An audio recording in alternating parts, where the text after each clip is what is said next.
예, 우리 이 34장, 이 장은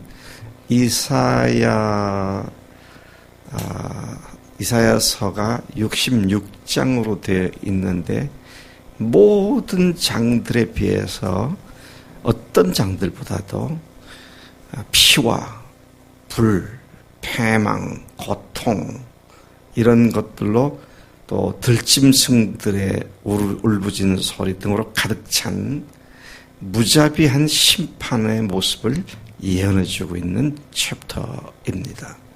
바로 앞장 어제 보았던 33장에서는 아수르에 대한 하나님의 심판을 말했는데 여기 이 본장에서는 그 심판을 모든 열방으로 확장시키고 확대시켜서 하시겠다. 그렇게 말씀을 하십니다. 하나님의 심판은 전쟁과 침략으로 나타나는데 그 심판의 양상이 참으로 참혹할 것을 묘사해주고 있습니다. 1절부터 15절까지에서 이사야는 에돔을 심판하신 하나님을 예언하고 있는데 이 에돔에 대한 심판은 모든 열방을 대표하는 표현일 뿐 에돔만 심판하는 것이 아니라는 사실을 우리가 볼 수가 있습니다. 그 모든 나라들이 당할 징벌의 참혹함과 심각성을 이야기하고 있는 말씀이죠. 그리고 16절에서부터 17절에서는 이러한 심판은 바로 하나님께서 내리시는 것이다. 하나님께로부터 연유한 것이다. 이 예언을 통해 하나님의 심판은 궁극적으로 하나님의 백성인 이스라엘을 구원하기 위한 것이며 그 심판에서 벗어날 나라는 아무도 없다. 이걸 분명히 하고 있는 말씀입니다. 에돔으로 대표되는 열방에 대한 하나님의 심판은 유다를 괴롭힌 데 대한 보응이라고 하는 점을 특별히 이 챕터에서 부각시키고 있음을 보게 됩니다. 오늘도 마찬가지죠. 하나님의 자녀들이고 하나님의 백성들이며 하나님의 사람들인 그리스도인들이나 교회를 괴롭히는 모든 악한 자들을 하나님께서 반드시 멸하시고 심판하시고 보복하시고 신원하신다. 신원한다는 말은 억울함을 풀어주신다. 그런 뜻인데 바로 이 아수르나 또는 에돔이나 그리고 열국에 대해서 하나님께서 그들이 하나님을 향하여 범죄하고 하나님의 백성들을 괴롭힌 것에 대해서 하나님께서 보복하신다. 그렇게 말씀을 하고 있습니다. 1절로 가서 보면 이 예언의 말씀, 곧 하나님의 심판에 대한 말씀의 대상이 열국, 민족들, 땅과 땅에 충만한 것들, 세계와 세계에서 나는 모든 것들을 그렇게 딱 지목을 하고 있죠.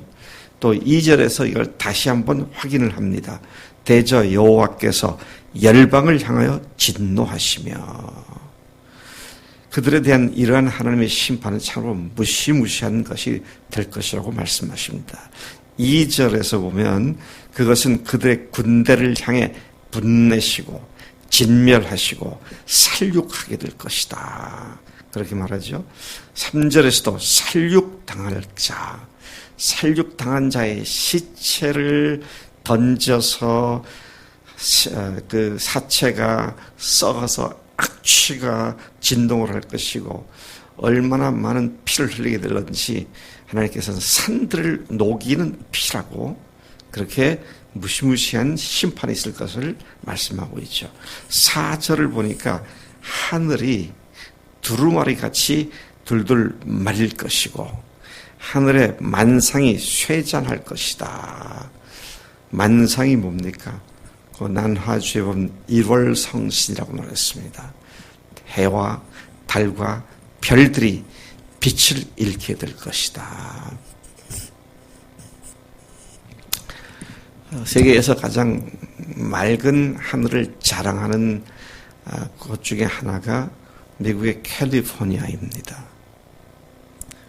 근데 뉴스를 보니까 대낮인데도 깜깜하고 태양이 그냥 시뻘건 게 그냥 검게 보이고 왜 제 딸과 아들한테 들어보니까 마른 하늘에 날벼락이 각 곳에 쳐가지고 300여 곳에 자연 발화가 돼서 그 캘리포니아가 지금 어마어마한 규모로 불타고 있다고. 네. 근데 하나님께서 징벌을 하실 때 1월 성신이 쇠잔해진다. 그 자연 현상 속에서도 하나님께서 그것들을 이용하셔서 진노하신다. 그런 말씀드리는 것이죠. 5절 이사야는 이렇게 말합니다. 보아라, 여호와의 칼이 하늘에서 떨어진다. 에돔 위에 마구 떨어진다.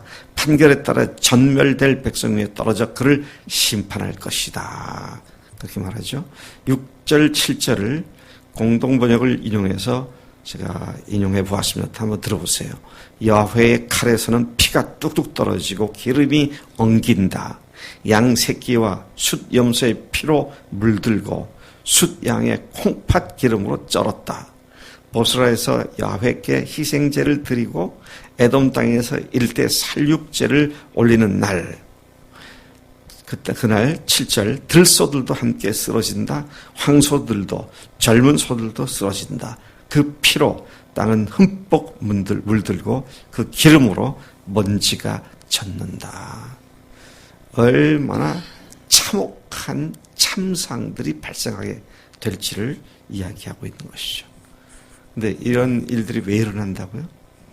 하나님께서 보복하신 날이기 때문이다. 뒤에 보면 8절을 보면 이것은 여호와께서 보복하시는 날이요. 그렇게 말하죠.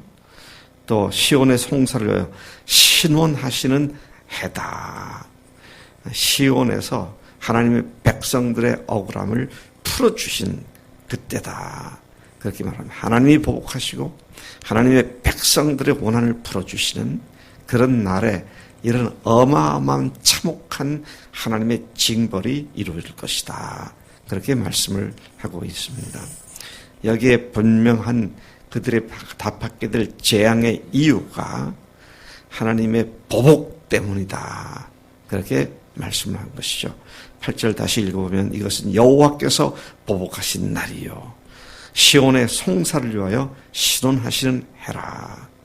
하나님의 보복이라는 말은 하나님께서 당하신 모독과 치욕에 대하여 되갚음을 하시는 의미를 말하는 것이죠.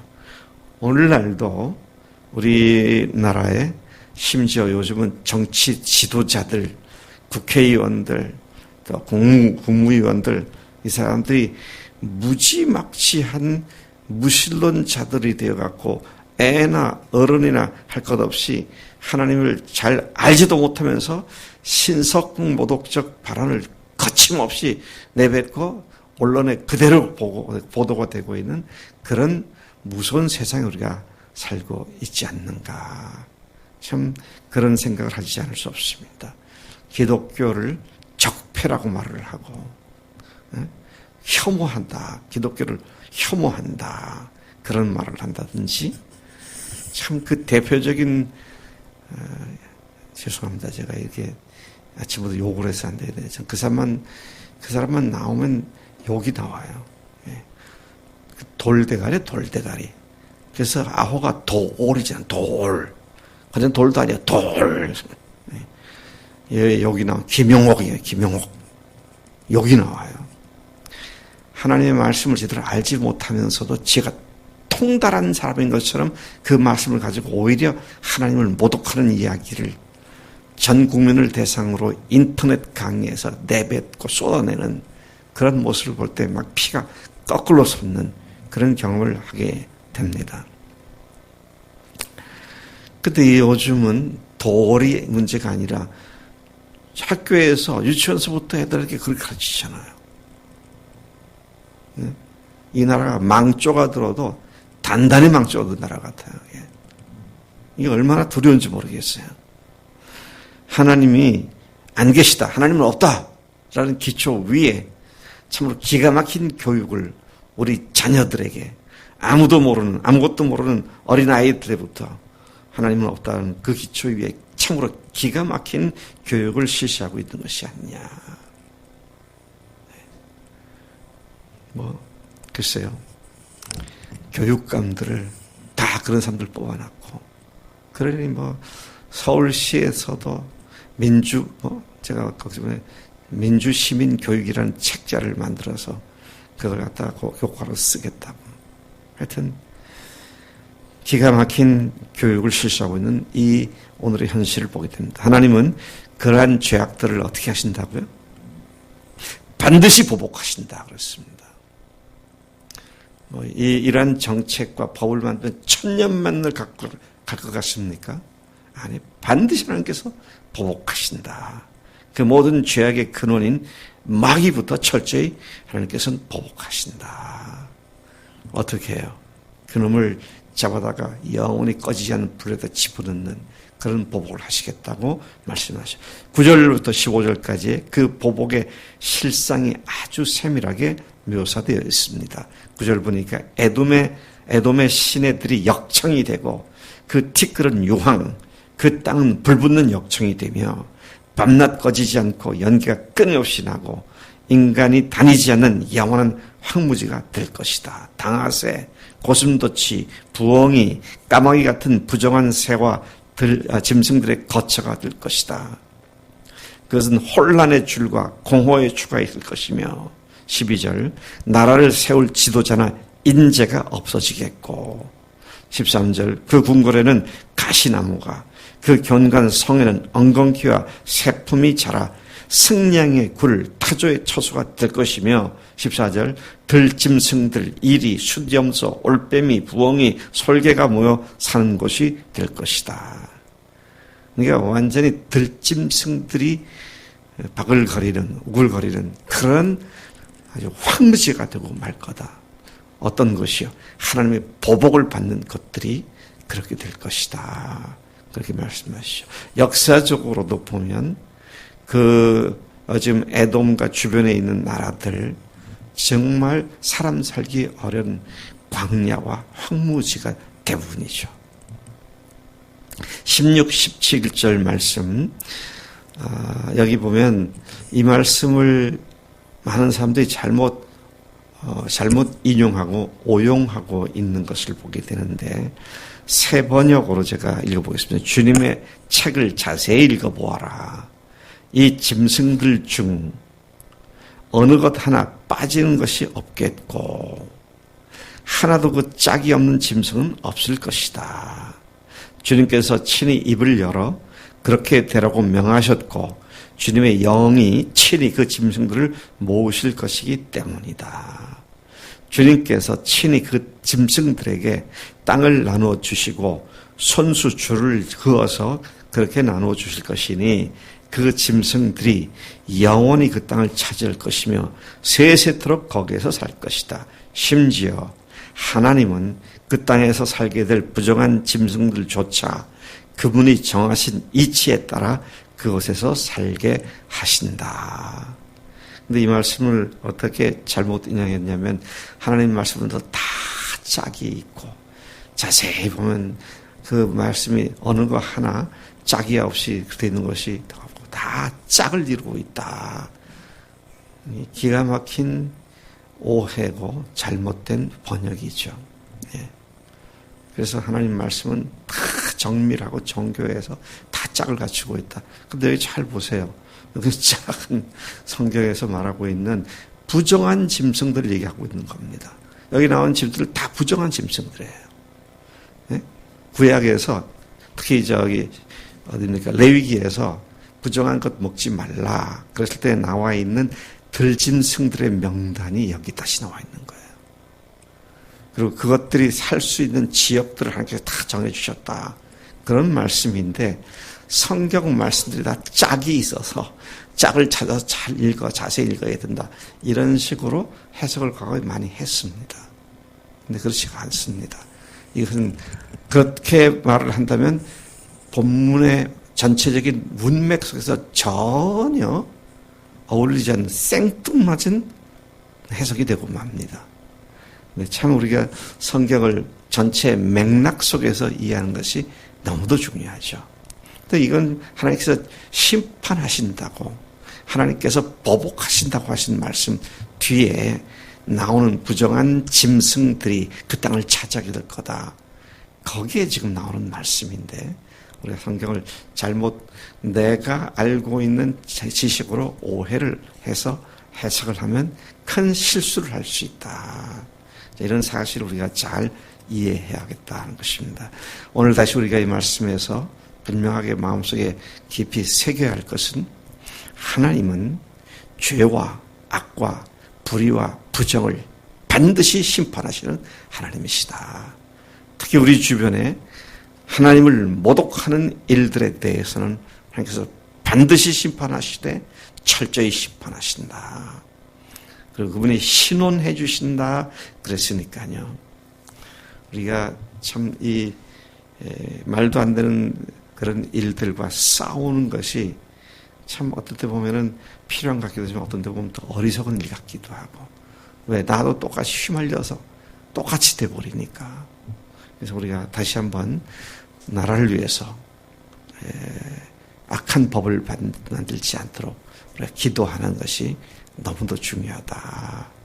그래서 오늘 여러분 늘 기도하시지만 특별히 우리나라가 하나님이 없다고 전제하는 그런 교육이나 그런 나라가 되지 않도록 하나님을 불쌍히 여겨주세요. 그런 기도로 주 앞에 나가십시다. 우리 제가 기도합니다. 하나님 아버지 감사합니다. 이 아침에 열방들을 향한 하나님의 심판하시는 날, 보복하시는 날, 하나님께서 우리의 원한을 풀어주시는 날에 있을 그 참혹함과 비참함을 다시 일깨워 주시고, 우리로 참을 주님만 의지하고, 주님께로만 피하는 그런 삶을 살도록 다시 권고해 주시니 감사합니다. 하나님, 우리가 매일 삶에 있어서 말도 안 되는 하나님을 모독하는 이야기를 들을 때 참으로 우리가 마음이 무너져 내릴 때가 있는데, 하나님, 그런 일이 하나님께서 이제 종식시켜 주시는 날을 기대합니다. 이 나라, 이 민족이 그렇게 주님 앞에 범죄하는 나라가 되지 않도록 하나님 지켜주시고 보호하시고 인도해 주옵소서. 함께 하실 것을 믿습니다. 감사드립니다. 예수님의 이름으로 기도를 쌓옵나이다. 아멘. 아멘.